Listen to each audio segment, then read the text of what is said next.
សួស្តីនិងសូមស្វាគមន៍ការចូលរួមជាមួយ Echo ដែលមានន័យថាការតាក់ទងផ្នែកភាពអាសន្ននិងសុខភាពសហគមន៍កម្មវិធីនេះនឹងផ្ដល់ព័ត៌មានអំពីសុខភាពនិងសុវត្ថិភាពរបស់ទស្សនិកជនណាដែលចេះដឹងភាសាអង់គ្លេសតិចតួចក្នុងស្ថានភាពអាសន្នមួយស្ថានីយទូរទស្សន៍នេះនឹងផ្ដល់ព័ត៌មានទាន់ពេលដល់សហគមន៍ខ្មែរដើម្បីធ្វើឲ្យអ្នកមានសុវត្ថិភាពនិងសុខភាពល្អខ្ញុំជាពិធីករឈ្មោះសុខរិតសួសប្រធានបទរបស់យើងសម្រាប់ទូរទស្សន៍ Echo អំពីកិច្ចការពារសត្វបក្សី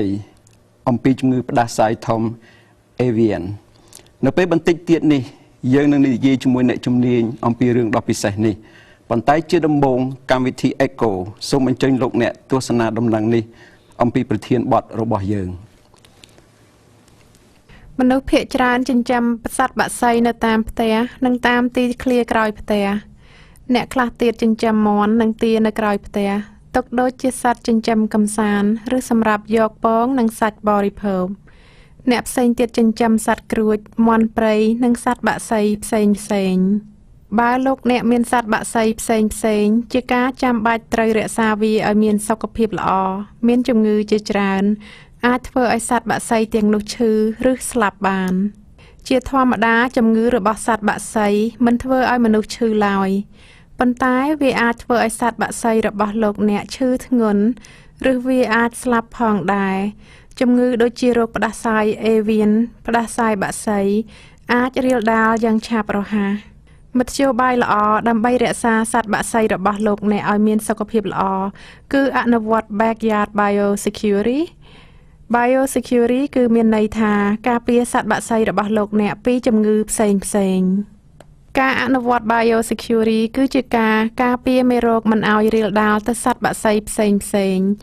វាជាភាពស្រដៀងគ្នានឹងវិធីដែលមនុស្សយើងធ្វើដើម្បីការពារកុំឲ្យមានមេរោគដែរយើងត្រូវលាងដៃរបស់យើងគ្របមាត់ពេលក្អកនិងពេលណាយើងឈឺយើងត្រូវនៅក្នុងផ្ទះដើម្បីកុំឲ្យមេរោគរាលដាលបានមនុស្សឈឺដោយសារមេរោគហើយសត្វបក្សីក៏ដូចគ្នាដែរនៅក្នុងថ្ងៃមួយមេរោគទាំងនេះអាចកកើតឡើងច្រើនហើយឆ្លងយ៉ាងឆាប់រហ័សដល់សត្វបក្សីរបស់លោកអ្នកទាំងអស់ដោយការអនុវត្ត Biosecurity លោកអ្នកអាចរក្សាសត្វបក្សីរបស់លោកអ្នកឲ្យមានសុខភាពល្អទាំងនេះគឺគោលការណ៍ធំទាំង6ការអនុវត្ត Biosecurity ដើម្បីការពារសត្វបក្សីរបស់លោកអ្នកទី1គឺត្រូវនៅឆ្ងាយពីសត្វបក្សីសូមឲ្យមនុស្សនៅឆ្ងាយពីសត្វបក្សីរបស់លោកអ្នកពីព្រោះគេអាចនាំមេរោគដោយមិនដឹងខ្លួនត្រូវពាក់សម្លៀកបំពាក់ស្អាតនៅពេលលោកអ្នកធ្វើការជាមួយសត្វបក្សីរបស់លោកអ្នកហើយត្រូវលាងដៃមុននិងក្រោយពីធ្វើការរួចដើម្បីកុំឲ្យរាលដាលនៃជំងឺបើសត្វបក្សីត្រូវបានទុកនៅខាងក្រៅផ្ទះត្រូវផ្ដល់ម្ហូបនិងទឹកនៅក្នុងរោងមួយឲ្យវាទី2សូមកុំយកមេរោគចូលផ្ទះឲ្យសោះបើលោកអ្នកយកសត្វបក្សីទៅកន្លែងតាំងពីពណ៌ឬទីផ្សារហើយត្រូវយកវាមកផ្ទះវិញនោះសូមទុកវានៅដោយឡែកពីសត្វបក្សីដទៃទៀតយ៉ាងហោចណាស់ឲ្យបាន1ខែដើម្បីឲ្យដឹងច្បាស់ថាវាមិនមានជំងឺអ្វីឡើយសូមធ្វើដូចគ្នានៅពេលណាលោកអ្នកទិញសត្វបក្សីថ្មីចូលផ្ទះទី3រក្សាប្រដាប់ប្រដាឲ្យបានស្អាតល្អសត្វបក្សីទាំងនេះត្រូវការទ្រុងនិងកន្លែងដាក់ចំណីឲ្យបានស្អាតកោសចោលនៅសម្រាមលាមកនិងកំទេចកំទីផ្សេងរួចហើយត្រូវប្រើសាប៊ូទឹកនិងសារធាតុសម្រាប់សម្លាប់មេរោគដើម្បីលាងទ្រុងនិងកន្លែងដែលដាក់ចំណីនិងកន្លែងផ្សេងឲ្យបានស្អាតល្អត្រូវលាងឡាននិងឡានត្រាក់ដែលប្រើសម្រាប់ដឹកនាំសត្វបក្សីទាំងនោះឲ្យបានទៀងទាត់ផងដែរទី4កុំយកជំងឺពីអ្នកជិតខាងរបស់អ្នកឲ្យសោះបើលោកអ្នកខ្ចីឬឲ្យគេខ្ចីនៅប្រដាប់ប្រដាដល់នរណាម្នាក់នោះសូមចាំថាត្រូវលាងសម្អាតនិងប្រើសារធាតុសម្រាប់សម្លាប់មេរោគឲ្យបានស្អាតមុនយករបស់ទាំងនោះមកទុកនៅក្នុងកន្លែងរបស់លោកអ្នកទី5ត្រូវដឹងពីសញ្ញាការព្រមានអំពីមេរោគឆ្លងផ្សេងត្រូវដឹងថាតើសត្វបក្សីឈឺយ៉ាងដូចម្ដេចខ្លះនិងរបៀបដែលវាឈឺនោះសត្វបក្សីដែលឈឺមានពងតិចជាងសត្វបក្សីដែលមិនឈឺវាមិនស៊ីចំណីវាអាចកណ្ដាស់ក្អកនិងពិបាកដកដង្ហើមវាអាចមានទឹកមាត់ស្រក់តាមចំពុះរបស់វាឬរាគរូសឬហើមនៅជុំវិញភ្នែកនិងកសត្វបក្សីឈឺខ្លះមិនអាចដើររួចទេជួនកាលសត្វបក្សីស្លាប់នៅក្នុងហ្វូងរបស់វាបើសត្វបក្សីរបស់លោកអ្នកឈឺឬចង់ស្លាប់សូមទូរស័ព្ទទៅពេទ្យសត្វ ឬពេទ្យសត្វរដ្ឋឬក្រសួងកសិកម្មសហរដ្ឋ USDA លេខដែលមិនគិតថ្លៃ 1-866-75-93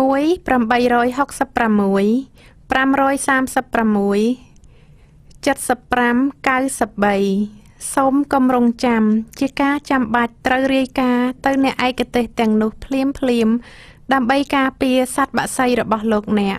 សូមចាំថាត្រូវរារាំងមេរោគកុំឲ្យចូលក្នុងហ្វូងបក្សីរបស់លោកអ្នក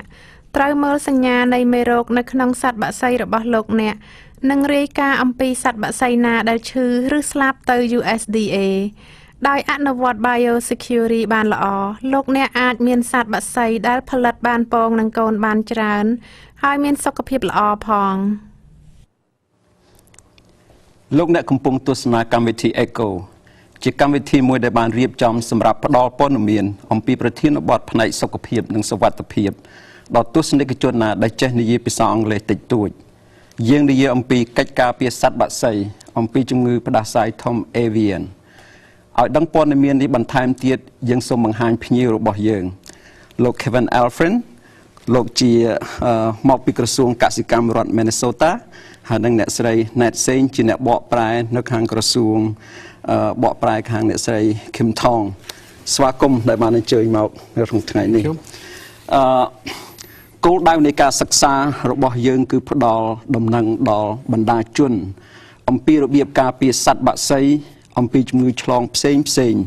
ជាពិសេសជំងឺផ្ដាសាយបក្សី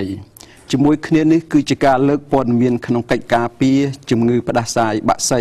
កុំឲ្យឆ្លងទៅមនុស្ស Question number 1 តើអ្វីទៅជាជំងឺរបស់សត្វបក្សី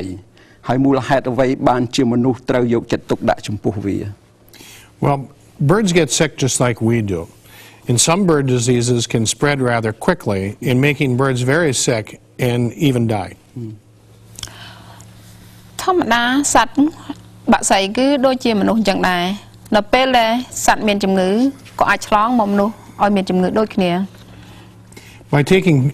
good care of birds, we can keep birds free of disease that they can get from other birds. That's good for the health of the birds and for people. ដោយការយកចិត្តទុកដាក់ថែបំពន់នៃសត្វបក្សីទាំងឡាយសត្វនោះនឹងមានសុខភាពល្អក៏ដូចជាមនុស្សផងដែរ Question number 2 តើអ្វីទៅជាជំងឺផ្ដាសាយ Avian ឬក៏ផ្ដាសាយបក្សី Well, influenza means flu and avian means bird. So avian influenza is a disease that infects birds and sometimes it's called bird flu. Influenza សារនឹងគឺមានន័យថាជាជំងឺផ្ដាសាយធំហើយAvian នឹងបានន័យថាសត្វបក្សីជំងឺទាំងអស់នេះសត្វបក្សីទាំងអស់នេះដែលវាមានជំងឺក៏វាអាចឆ្លងមកមនុស្សទាំងឡាយផងដែរ Bird diseases don't normally affect people. They don't get the people sick, but they get birds very sick. They can even kill them. ធម្មតាជំងឺនេះគឺវាមិនឆ្លងមកមនុស្សទេវាឆ្លងទៅតែសត្វដទៃទៀតប៉ុន្តែវាឆ្លងដោយរហ័សបំផុតជួនកាលអាចដល់ស្លាប់ផង One deadly strain of the bird flu is called H5N1, and that's infected many birds in Asia, in Europe, and Africa, killing many of them. ផ្ដាសាយដ៏ធំបំផុតមានឈ្មោះថា H5N1 ជំងឺទាំងអស់នេះប៉ះទង្គិចទៅលើប្រទេសដូចជាអាស៊ីអឺរ៉ុប African ហើយសម្រាប់សត្វអស់ជាច្រើនហើយនឹងសម្រាប់សត្វអស់ជាច្រើនអរគុណ Question number 3 តើអ្វីខ្លះដែលជាសញ្ញានៃជំងឺផ្ដាសាយបក្សី Well, avian influenza is sometimes a very mild disease, causing birds to eat less, they lay fewer eggs, and they may even cough or sneeze. សត្វដល់ពេលដែលមានinfluenza ដែលមានជំងឺខ្លះហ្នឹងគឺជួនកាលវាធ្វើឲ្យមាន់ហ្នឹងឈឺហើយបង្កើតពងតិចជួនកាលវាអត់សូវញ៉ាំវាក្អកហើយនឹងវាកណ្ដាស់ A more severe form of the disease will make birds very sick very fast. They won't eat, they won't lay eggs, and many of them die rather quickly. ភាគច្រើនជំងឺដ៏ធ្ងន់ដ៏គួរឲ្យខ្លាចហ្នឹងគឺវាធ្វើឲ្យសត្វហ្នឹងឈឺហើយអត់ញ៉ាំហើយអត់បង្កើតពងសោះហើយស្លាប់មួយរំពេច Question 4 តើជំងឺផ្ដាសាយបក្សី Avian ឬផ្ដាសាយបក្សីឆ្លងដោយរបៀបណា Well, when sick birds mix with healthy birds, they can spread the avian influenza from bird to bird through the bird droppings or through coughing or sneezing. សត្វបាក់សីទាំងឡាយនោះនៅពេលដែលវាលាយឡំគ្នាជាមួយនឹងសត្វឈឺសត្វមិនឈឺហើយវាលាយឡំគ្នានៅពេលហ្នឹងវាមានលមួកផងហើយវាអាចឆ្លងគ្នាដោយការក្អករបស់សត្វនិងកណ្ដាស់របស់សត្វហ្នឹង Wild birds like ducks or geese can also bring avian influenza to healthy birds, especially those that are raised outdoors or in open pens. ដូចជាកង្ហានដូចជាទាវាអាចនាំចម្លងទៅដល់សត្វមាន់ក្នុងឬក៏ក្រៅផ្ទះផង People, trucks or contaminated equipment can spread the disease by having contact with an infected flock and then spreading the disease on a farm that has healthy birds. មនុស្សនិងឡានដែលដឹករបស់ដែលកខ្វក់វាអាចចម្លងជំងឺទៅដល់អ្នកដទៃដែរ បាទ question 5 តើខ្ញុំត្រូវធ្វើយ៉ាងណាដើម្បីការពារសត្វបក្សីរបស់ខ្ញុំឬសាច់មាន់ឲ្យមានសុវត្ថិភាពល្អ Well, the best thing you can do to protect your birds from the disease is to keep healthy birds away from sick birds. You want to keep contaminated equipment away and also restrict people. វិធីដែលធ្វើឲ្យការពារជំងឺឆ្លងហ្នឹងគឺថាយើងបំបែកសត្វល្អនិងសត្វមានជំងឺដោយឡែកពីគ្នាហើយនឹងសម្ភារៈអ្វីដែលកខ្វក់ដែលយើងប្រើហ្នឹងគឺឲ្យឆ្ងាយពីមនុស្សផង You should keep chickens in enclosed pens and pet birds indoors and away from wild birds. ហើយនឹងសត្វមាន់គឺដាក់នៅក្នុងទ្រុងហើយនឹងសត្វស្រុកដាក់ឲ្យឆ្ងាយពីសត្វព្រៃ It's also important to keep the bird cages clean, and you should always wash your hands after you handle the birds. ហើយថែរក្សាសត្វនោះដោយល្អហើយលាងដៃដោយការប្រុងប្រយ័ត្ន question 6 តើវាមានសត្វសុវត្ថិភាពឬទេកាលណាបរិភោគសាច់មាន់ឬក៏ពងរបស់វា Well, many steps are being taken to make sure that poultry and eggs that are sold in stores are only from healthy birds.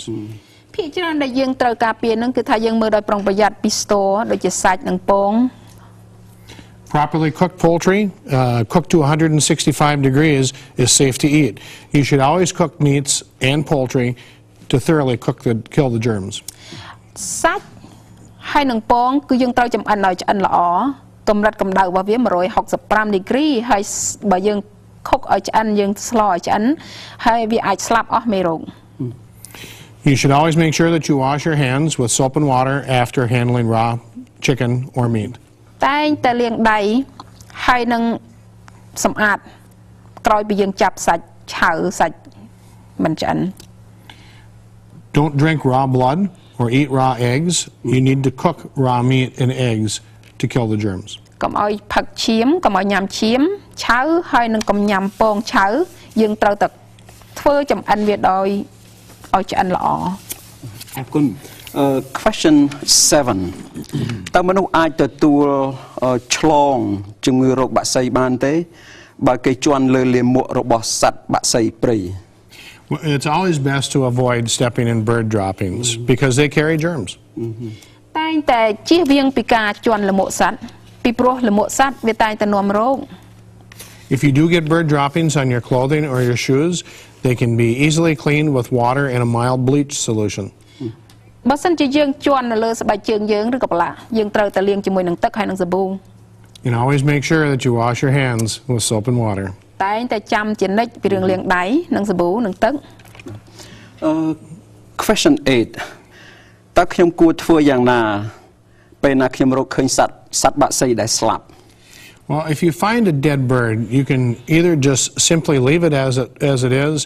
or you could pick it up and put it in a plastic bag and put it in the garbage. You want to try to avoid handling it with your bare hands, and then always wash your hands thoroughly. តែងតែចាំទុកថាបើឃើញសត្វស្លាប់គឺយើងទៅប្រុងប្រយ័ត្នគឺជួនកាលយើងចោលវាទុកនឹងទៅហើយឬក៏យើងយកថង់អីកុំចាប់នៅនឹងដៃដាក់ទៅដោយប្រុងប្រយ័ត្នឲ្យយកដាក់ថង់សម្រាមធុងសម្រាមចោលក្រោយនឹងមកយើងត្រូវលាងដៃយើងដោយសម្អាតជាទីបំផុត If your own birds are either sick or dying, you should call your veterinarian or the state veterinarian or the United States Department of Agriculture. ហើយបើសិនជាយើងសัตว์របស់យើងស្លាប់នោះគឺយើងត្រូវខលតាក់តងទៅក្រសួងសុខាភិបាលកលែងកសិកម្មឬក៏រដ្ឋក្រសួងរបស់រដ្ឋបាទ question 9 តើលោកមានអ្វីទៀតដែលលោកចង់បន្ថែមទេ Well, in the United States, there are many practices in place that help keep bird diseases from spreading, and they have been very effective. ហើយការពិតនៅក្នុងប្រទេសរបស់យើងនេះគឺថាយើងមានវិធីច្រើនណាស់ដែលការពាររោគឆ្លងនេះហើយការប្រសិទ្ធភាពដែលធ្វើនឹងគឺមានប្រសិទ្ធភាពជាទីបំផុតខ្ញុំអរគុណច្រើនដល់លោក Kevin ម្ដងទៀតនេះគឺជាមេរៀនមួយដ៏សំខាន់ដែលយើងទាំងអស់គ្នាអាចរៀនបានពីព្រោះគ្រោះថ្នាក់ដ៏ពិបាកដែលយើងមិនអាចមើលឃើញក៏ប៉ុន្តែខ្ញុំជឿថាថ្ងៃនេះយើងបានរៀនពីមេរៀនមួយដ៏សំខាន់អ្វីដែលយើងរៀនជាមួយគ្នានៅក្នុងថ្ងៃនេះសរុបសេចក្តីមកយើងមានលក្ខណៈ3យ៉ាងសំខាន់ដែលខ្ញុំចង់ជម្រាបប្រាប់ទស្សនិកជនទាំងអស់លក្ខណៈទី1រោគផ្ដាសាយ Avian គឺភាគច្រើនជាជំងឺនៃសត្វបក្សីមិនមែនជាជំងឺរបស់មនុស្សឡើយលក្ខណៈសំខាន់ទី2ចូលរក្សាសត្វបក្សីរបស់អ្នកដោយប្រុងប្រយ័ត្ននិងរាយការណ៍អំពីសត្វឈឺឬស្លាប់ទៅក្រសួងកសិកម្មសហរដ្ឋអាមេរិកលក្ខណៈសំខាន់ទី3អ្នកអាចជួយបន្ថយនៅភាពដែលកើតមានឡើងនៃជំងឺបក្សីដោយជារោគផ្ដាសាយ Avian នេះដោយការអនុវត្ត Backyard Security ម្ដងទៀតខ្ញុំសូមថ្លែងអំណរគុណដល់ភ្ញៀវរបស់យើងអរគុណច្រើនដែលបានអញ្ជើញមកបាទពិភាក្សាជាមួយយើងនៅក្នុងថ្ងៃនេះយើងសង្ឃឹមថាអស់លោកអ្នកនឹងមានការរីករាយជាមួយនឹងកម្មវិធីរបស់យើងបើលោកអ្នកចង់មើលព័ត៌មាននេះម្ដងទៀតឬក៏ចង់ដឹងអំពីប្រធានបទផ្នែកសុខភាពនិងសុវត្ថិភាពផ្សេងសូមអញ្ជើញមើល website របស់យើងតាម www.ecominnesota.org សូមបញ្ជាក់ថាកម្មវិធី Eco ផ្ដល់ព័ត៌មានអំពីសុខភាពនិងសុវត្ថិភាព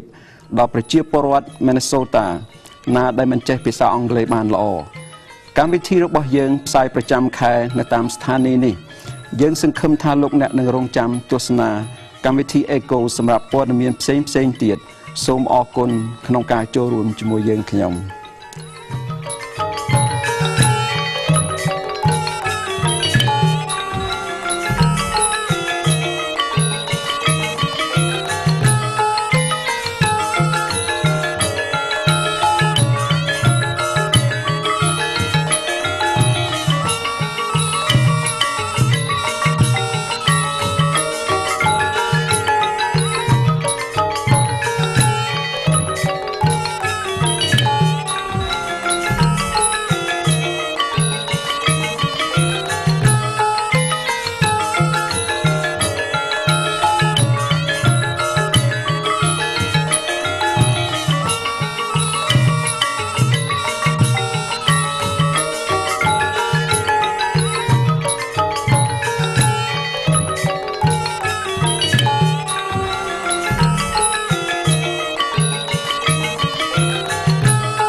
Echo TV is a co-production of Minnesota's Emergency and Community Health Outreach Collaborative of health, safety, ethnic, and nonprofit agencies, and TPT's Minnesota channel.